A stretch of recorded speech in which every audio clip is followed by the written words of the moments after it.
অন্নপূর্ণা যোজনার ফর্ম দেখেই মাথা ঘুরাচ্ছে। হ্যালো বন্ধুরা, চলে এসেছি আবার একটা নতুন ব্লগ ভিডিও নিয়ে। কেমন আছো তোমরা? আশা করছি সবাই ভালো আছো, আমিও খুব ভালো আছি। চলো আজকের ব্লগটা শুরু করি।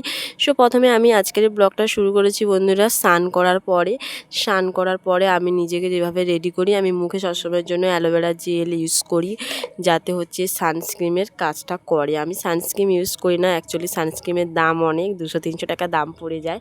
ভালো কোয়ালিটি কিনতে গেলে আরও দাম বেশি। ওই টাকাটা আমার কাছে নেই, আমি কমে 45 টাকা বা 50 টাকা দামে সস্তার অ্যালোভেরা জেল পাই, সেটাই মেখে নিই। চান করার পরে প্রত্যেকেই কিছু না কিছু একটা ইউজ করা উচিত, যাতে স্কিনটা ভালো থাকে। তাই জন্য আমি অ্যালোভেরা জেল ইউজ করি। আর অ্যালোভেরা জেল আমি রাত্রেও ইউজ করি ঘুমানোর আগে। আমার অ্যালোভেরা জেল মাখা শেষ হয়ে গেছে। এইবার আমি কি করছি, মাথা ছানছি। আর আজকে চুলটা ভিজিয়েছিলাম, ওই জন্য মাথাটা খুব একটা ছানিনি, হালকার মধ্যে ছেনে নিয়েছি। কারণ ভিজা চুলে চিরুনি যদি বুলোই বেশি চুল উঠবে, ওই জন্য আমি হালকা করে চিরুনিটা বুলিয়ে মাথাটা ছেনে নিয়ে বেঁধেও নিয়েছি। তারপরে টিপ পরে নিয়েছি কপালে। টিপ না পরলে কপাল তো একদম খালি রাখবে। আর সিঁদুর তো পরতেই হবে, একটা বিবাহিত মেয়ের সবথেকে যদি মূল্যবান জিনিস বলতে পারো তাহলে হচ্ছে সিঁদুর। আর এই সিঁদুরটা তো পরতেই হবে, ওই জন্য সিঁদুরটাও পরে নিয়েছি। রেডি হয়ে গেছি, রেডি হয়ে চলে গেছি। এবার আমি কলেজ জল আনতে, রান্না যে হবে সেই রান্নার জল এবং খাওয়ার জল সমস্ত কিছু তো আনতে হবে। সেই জন্য আমি বেরিয়ে পড়েছি জল আনতে। তো আমার জল আনা হয়ে গেছে। জল আনা হয়ে যাওয়ার পরে এবার আমাকে তো কিছু খেতে হবে। আমার তো খিদা তো প্রচণ্ড পায়, আমাকে তো খেতেই হবে সকালবেলার। আমি তো সবসময়ের জন্য প্রত্যেকটা ভিডিওতেই আমি বলে থাকি যে আমি পান্তা খাই। ওই জন্য আমি কী করেছি না, পান্তার হাঁড়ি নিয়ে বসে গেছি, পান্তার গামলি নিয়ে বসে গেছি। এবং আমি কি করছি, পান্তা খাচ্ছি। আর পান্তা কী দিয়ে খাচ্ছি? আম দিয়ে, পাকা আম দিয়ে পান্তা। জানি অনেকে খায় না, শুনলে হয়তো খারাপভাবে অনেকে খায়, আমরা তো খাই, আমি তো খাই। পান্তা দিয়ে হচ্ছে জল ঢালা ভাত, পান্তা দিয়ে বলছি, সরি, আম দিয়ে জল ঢালা ভাত বা আম দিয়ে পান্তা খুব তো ভালো লাগে খেতে। ওই জন্য সেটা খাওয়া হয়ে গেছে। খাওয়া হয়ে যাওয়ার পরে এবার কী করছি, এই পান্তা খাওয়ার গামলিগুলোকে ধুয়ে নিচ্ছি।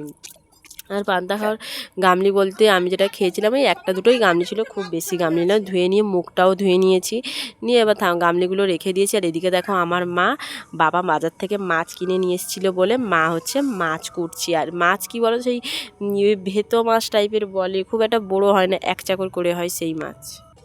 অন্নপূর্ণা যোজনার ফর্ম দেখেই মাথা ঘুরোচ্ছে। 12-13 পাতা ফর্ম ফিল আপ করবো, কার কাছে ফিল আপ করবো ভাবছি। নিজে পারি, তাও নিজে করবো না। সরকারি জিনিস তো, একটু যদি উল্টোপাল্টা হয় সব যাবে।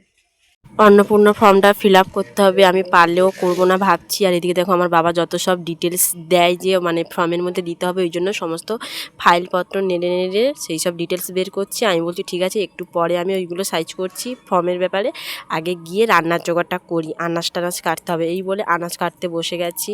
আর আজকের রান্না হচ্ছিল, খুব সিম্পল, আমাদের সবসময় এক দুখানায় রান্না হয়, তোমাদেরকে আর কি বলবো। পটল ভাজা হচ্ছিল, আর একটা রান্না করছিল ঝোল, ওই যে মাছ নিয়েছে ওই মাছের ঝোল করছিল, আর কিছু না। ওই জন্য আমি আনাজটাও কেটে নিচ্ছি, আলুটা কাটা হয়ে গেছে। তারপরে এই যে পটলগুলো কেটে নিচ্ছি, পটলটাকে ভাজবো। দেখো এখন আমার আনাজ কোটা পুরো শেষ হয়ে গেছে। আনাজ কোটা শেষ হয়ে যাওয়ার পরে এই যে চাল ধুতে বসে গেছি। আর এই যে চাল ধুচ্ছি, আর রেশনের চালে কি বলবো, ধুতে তো ভালো করে ধুতেই হবে। এই জন্য ভালো করে ওটা চটকে চালটাকে ধুয়ে নিচ্ছি। ধুয়ে নিয়ে এবার কি উনুনে হাঁড়ি চাপিয়ে দিয়েছি, জোগাড় যন্ত্র করে সমস্ত কিছু করে দিয়ে এবার আমি কি করব না, অন্নপূর্ণা ভাণ্ডারের ফর্ম ফিল আপ করতে বসবো। মানে কি আমি যে ফিল আপ করবো এমনটা নয়, আমি হচ্ছে দেখছি, যে দেখো বসে পড়েছি ফর্ম ফিল আপ করতে, যে কীভাবে ফর্মটা ফিল আপ করবো, কী লেখা আছে না লেখা আছে, একটা করে স্টেপ বাই স্টেপ আমি পড়ে আর ফর্মটা ফিল আপ কিন্তু খুব একটা কঠিন নয়, প্রচণ্ড সহজ ফর্ম ফিল আপ করা। কিন্তু এই যে ডকুমেন্টসগুলো যে দিতে হবে না, ওটাই একটু ভিড় ঝামেলা, যে কী ডকুমেন্টস দেবো না দেবো, হচ্ছে কীভাবে গুছোবে, এটাই। কিন্তু ফর্ম ফিল আপ একেবারেই সহজ। যারা ভাবছে যে ফর্ম ফিল আপটা খুব কঠিন না, একদম সহজ। কিন্তু হ্যাঁ, আমি করবো না ফর্ম ফিল আপ, কারণ আমার একটু ভয় লাগে, যদি একটু উল্টোপাল্টা হয়ে যায় লাস্টে আমার 3000 টাকা পুরো বাস চলে যাবে।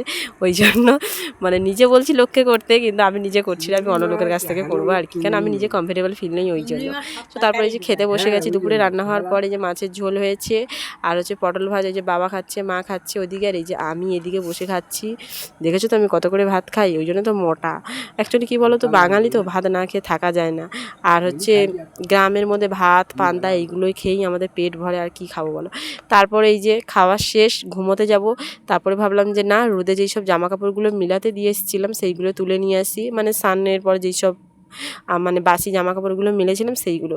তারপরে আর কি এই যে জামা কাপড়গুলো তুলে নিচ্ছি, এবার ঘুমোতে যেতে হবে। সো আমি এখানেই ভিডিওটা শেষ করছি। ভিডিওটা যদি ভালো লেগে থাকে সাবস্ক্রাইব করে পাশে থেকো, আর ভালো লাগলে লাইক কমেন্ট করে পাশে থেকো। সো বাই বাই, দেখা হচ্ছে অন্য কোনো ব্লগ।